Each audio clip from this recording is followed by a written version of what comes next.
సభ్యులను కూడా అయోమయానికి గురి చేసే ప్రయత్నం చేస్తూ ఉన్నారు. It is not correct on ఈ స్పాట్ సార్ అధ్యక్ష. వారు ఒక సీనియర్ సభ్యుడు అయ్యుండి సభలో డిప్యూటీ స్పీకర్గా పనిచేసినటువంటి వ్యక్తి, చట్టం మీద అవగాహన ఉన్నటువంటి వ్యక్తి ఈ రకంగా మాట్లాడడం సబబు కాదు అధ్యక్ష. అధ్యక్ష, బేసికల్లీ రాష్ట్రాలు మనం ఏ అప్పులు తెచ్చుకోవాలన్నా ఆర్టికల్ 293కి లోబడి మాత్రమే రాష్ట్రాలు అప్పు తెచ్చుకోగలుగుతాయి. మనం ఇష్టం ఉన్నట్టుగా ఎంతంటే అంత అప్పు తెచ్చుకోవడానికి రాష్ట్రాలకు అధికారం లేదు. కేంద్ర ప్రభుత్వం యొక్క అనుమతితో మాత్రమే, చట్టానికి లోబడి మాత్రమే, రాష్ట్రానికి ఉండేటువంటి ఎలిజిబిలిటీకి లోబడి మాత్రమే మనం తెచ్చుకోవడం జరుగుతుంది. పాయింట్ నెంబర్ 1 అధ్యక్ష. పాయింట్ నెంబర్ 2 అధ్యక్ష, అప్పులను చూడాల్సినటువంటి తీరు ఏంటంటే రాష్ట్ర ప్రభుత్వం యొక్క ఆదాయము అప్పులను రెండు కలిపి చూడాలి అధ్యక్ష. ఈరోజు మీరు గమనించినట్టయితే అధ్యక్ష, మనము మన జిఎస్డిపి గ్రోత్ కూడా చూడాలి అధ్యక్ష. 2014కు ముందు మన రాష్ట్రం యొక్క జిఎస్డిపి 4,52,000 కోట్లయితే అధ్యక్ష, ఈరోజు మన రాష్ట్రం యొక్క జిఎస్డిపి 11,05,349 కోట్లు. అంటే దాదాపు 2.5 రెట్లు మన రాష్ట్రం యొక్క ఆదాయం కూడా పెరిగింది. సో మనం చూడాల్సినటువంటిది డెట్ టు జిఎస్డిపి రేషియో చూడాలి తప్ప మీరు ఆదాయం ఎంత పెరిగిందో కూడా చూడాలి కదా. కేవలం అప్పు పెరుగుతుందని మీరు మాట్లాడుతున్నారే తప్ప పెరిగినటువంటి ఆదాయాన్ని కూడా చూడాలి. అంటే ఈరోజు ప్రపంచవ్యాప్తంగా కూడా గౌరవ ముఖ్యమంత్రి గారు సభలో కూడా చాలా సందర్భాల్లో కూడా చెప్పారు.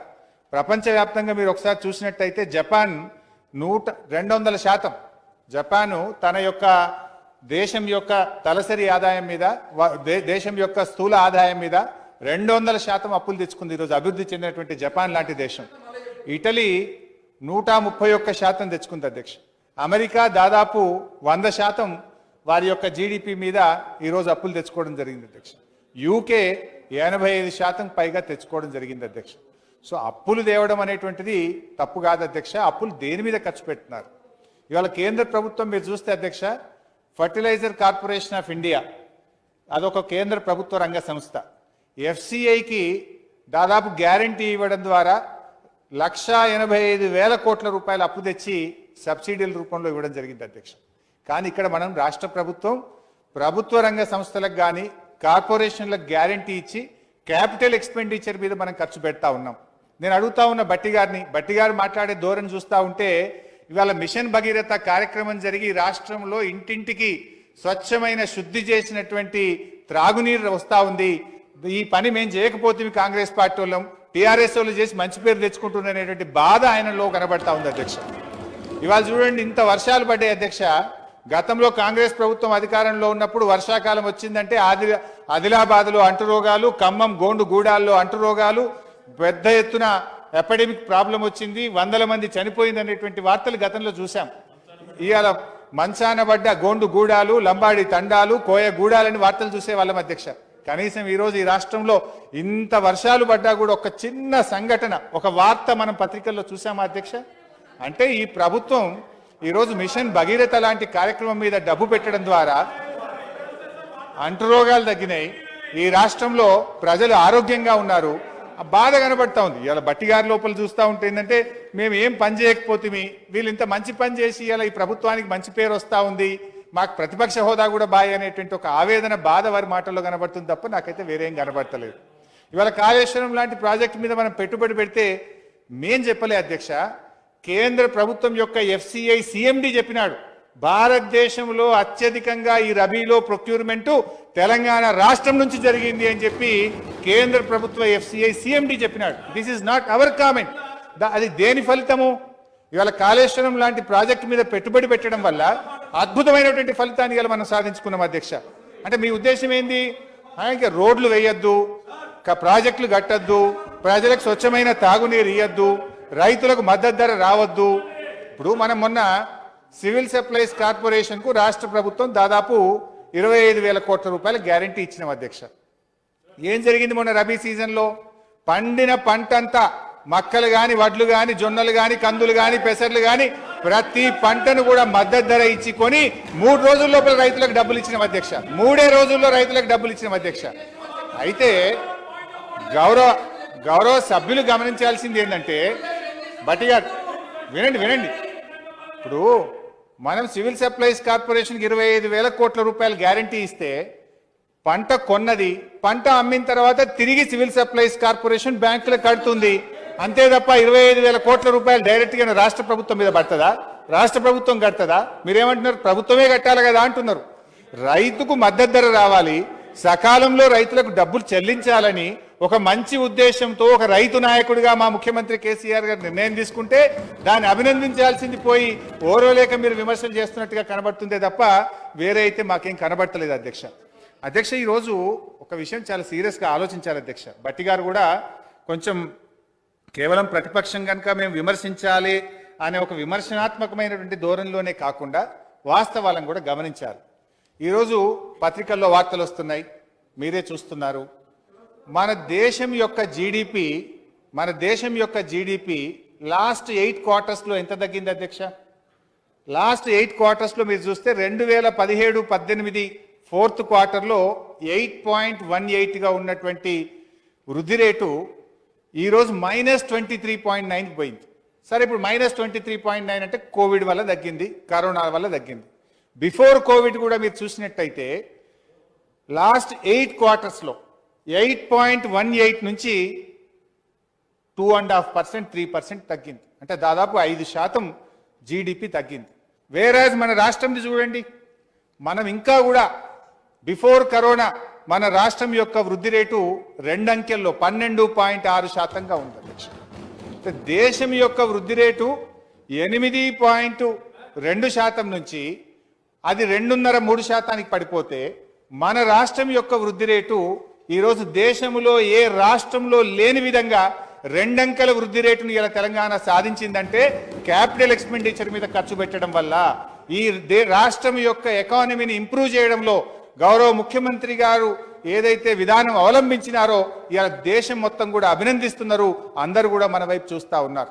డబ్బు మనం ఎంత ఖర్చు పెడితే, మనీ ఎంత రొటేషన్ అయితే అంత ఆ వృద్ధిని మనం సాధించేటువంటి అవకాశం ఉంటుంది అధ్యక్ష. ఇవాళ ఒకవైపు అద్భుతమైనటువంటి ఫలితాలు, పెండింగ్ ప్రాజెక్టు పూర్తి చేసుకొని, సాగునీటి ప్రాజెక్టు పూర్తి చేసుకొని అద్భుతమైనటువంటి పంట సాగు. మీరే చూసినారు, మొన్న కేంద్ర ప్రభుత్వ నివేదిక ఏమిచ్చింది? ఈ రాష్ట్రంలో రైతు ఆత్మహత్యలు గణనీయంగా -45% తగ్గిందని చెప్పి కేంద్ర ప్రభుత్వం మొన్న ప్రకటించింది. అది దేని ఫలితం?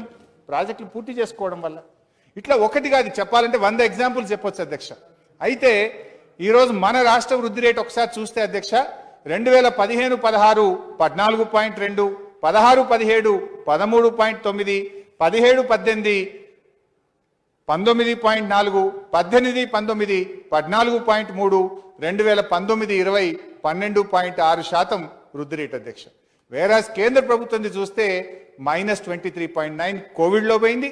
బిఫోర్ కోవిడ్ కూడా 2.5% తగ్గిపోయినటువంటి పరిస్థితి. అంటే దీనికి కారణం ఏంటంటే మన ప్రభుత్వం తీసుకున్నటువంటి డబ్బులు ఏదైతే మనము క్యాపిటల్ ఎక్స్పెండిచర్ మీద పెట్టడం వల్ల ఈ యొక్క వృద్ధి రేటు తెలంగాణ కొనసాగించగలిగింది అధ్యక్ష. ఇంకొక విషయం కూడా ఇక్కడ గమనించాలి గౌరవ సభ్యులు, ఇది నేను చెప్తున్నటువంటిది కాదు, రిజర్వ్ బ్యాంక్ ఆఫ్ ఇండియా ఇది వెబ్సైట్లో కూడా ఉంది, గౌరవ సభ్యులు కూడా చూసుకోవచ్చు. భారతదేశంలో కోర్స్ ఇప్పుడు జమ్మూ కాశ్మీర్ రాష్ట్రంగా లేదు, కానీ ఇది ప్రకటించిన నాడు జమ్మూ కాశ్మీర్ కూడా రాష్ట్రంగా ఉండి ఆ రోజు 29 రాష్ట్రాలు ఉన్నాయి ఈ దేశంలో. రిజర్వ్ బ్యాంక్ ఆఫ్ ఇండియా యొక్క డేటా చెప్తున్న అధ్యక్ష, 29 రాష్ట్రాల్లో మీరు చూసినట్టయితే అధ్యక్ష, జిఎస్డిపి ఏది అప్పుల యొక్క పర్సంటేజ్, ఏ రాష్ట్రం ఎంత అప్పులు, వారి యొక్క రాష్ట్ర స్థూల ఉత్పత్తి వర్సెస్ ఆ రాష్ట్రం ఉన్నటువంటి అప్పులను చూసినప్పుడు అధ్యక్ష, చిట్ట చివరి నుంచి 29 రాష్ట్రాల్లో తెలంగాణ మన రేషియో 28వ స్థానంలో ఉంది అధ్యక్ష. కేవలం మహారాష్ట్ర ఒక్కటే మనకంటే కొంచెం తక్కువ ఉంది అధ్యక్ష. ఇప్పుడు తెలంగాణ 17%, మహారాష్ట్ర 16.9% అధ్యక్ష.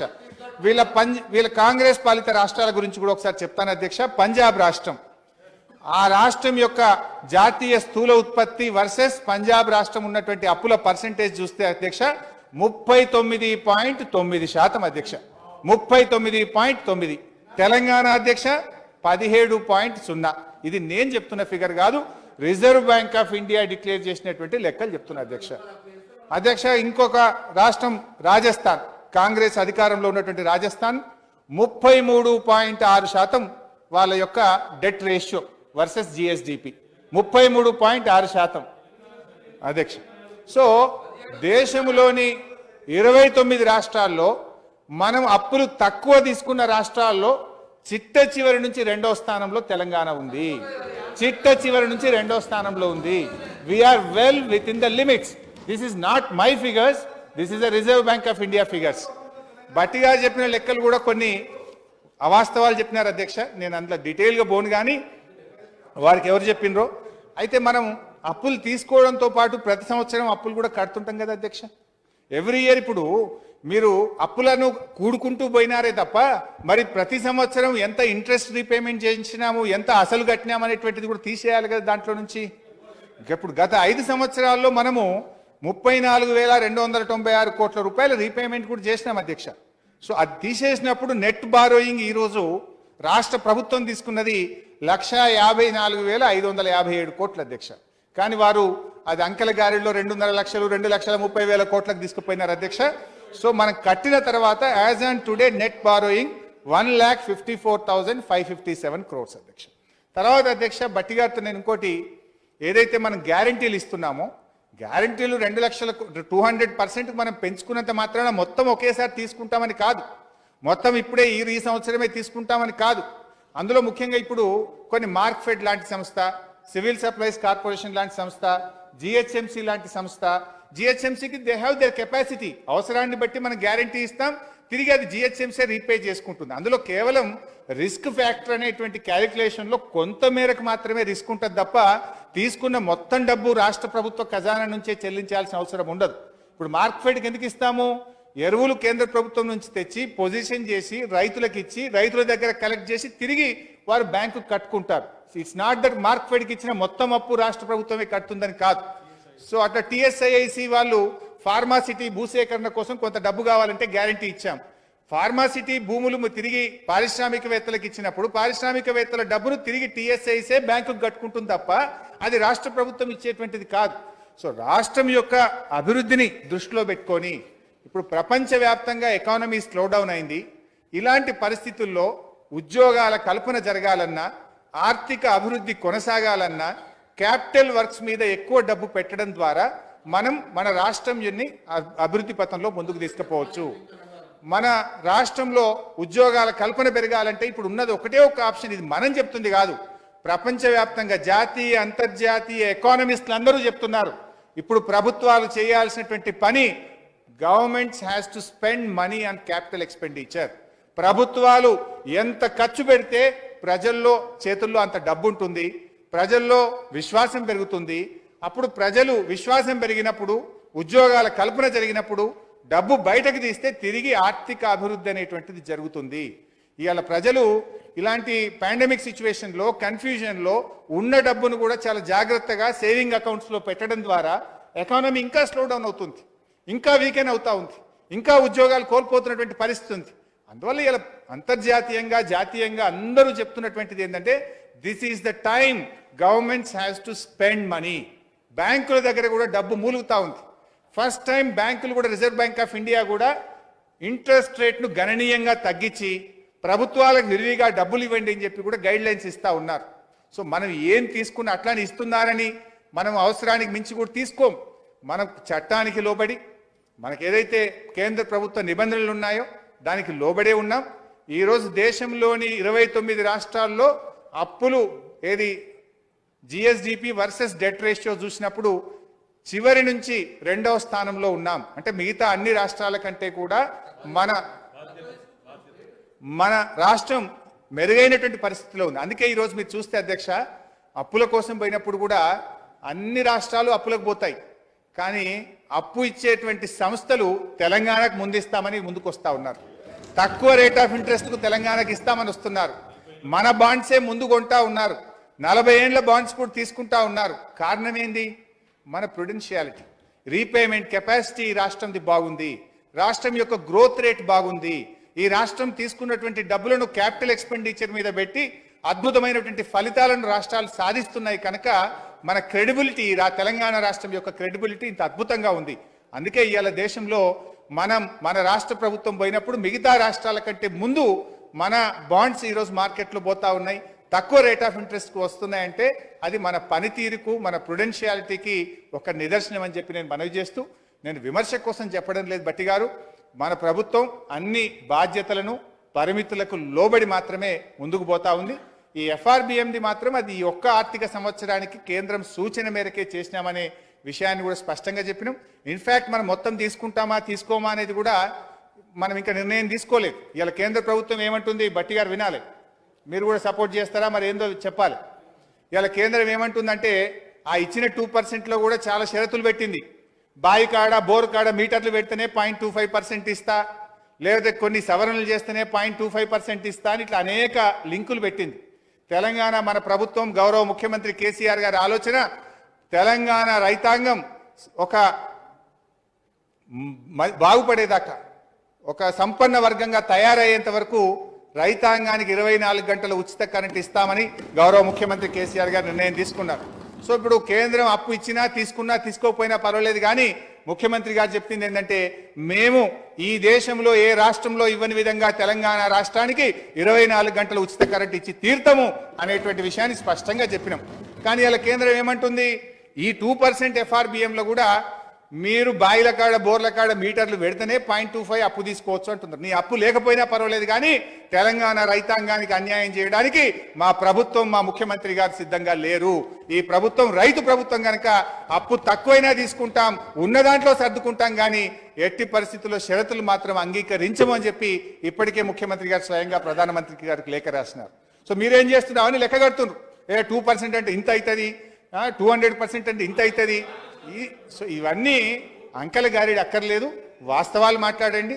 సో ప్రభుత్వం అన్ని కూడా ఆలోచించి రాష్ట్రం యొక్క ప్రజల ప్రయోజనాలు, రైతాంగం ప్రయోజనాలు, ఈ రాష్ట్రంలో ఉద్యోగాల కల్పనను దృష్టిలో పెట్టుకొని, రాష్ట్ర ఆర్థిక అభివృద్ధిని దృష్టిలో పెట్టుకొని, రాష్ట్ర భవిష్యత్తును దృష్టిలో పెట్టుకొని మాత్రమే నిర్ణయాలు తీసుకుంటే తప్ప మేము అట్లాంటి నిర్ణయాలు ఉండవు. మీకు ఏవైనా అనుమానాలు అపోహాలు ఉంటే దయచేసి ఇప్పటికైనా వాటిని సరిచేసుకొని ఈ యొక్క బిల్లును ఏకగ్రీవంగా పాస్ చేయడానికి సహకరించాలని కోరుతున్నాం. మినిస్టర్ గారు చాలా స్పష్టంగా చాలా డీటెయిల్ గా జవాబు ఇచ్చారు. చాలా డీటెయిల్ గా స్పష్టంగా జవాబు వచ్చింది అనుకుంటున్నాను. The question is that the Telangana physical responsibility and budget management amendment bill 2020 be taken into consideration. Those who are for the motion please say yes. Those who are against please say no. Yes have it, yes have it. The motion is carried and the bill is considered.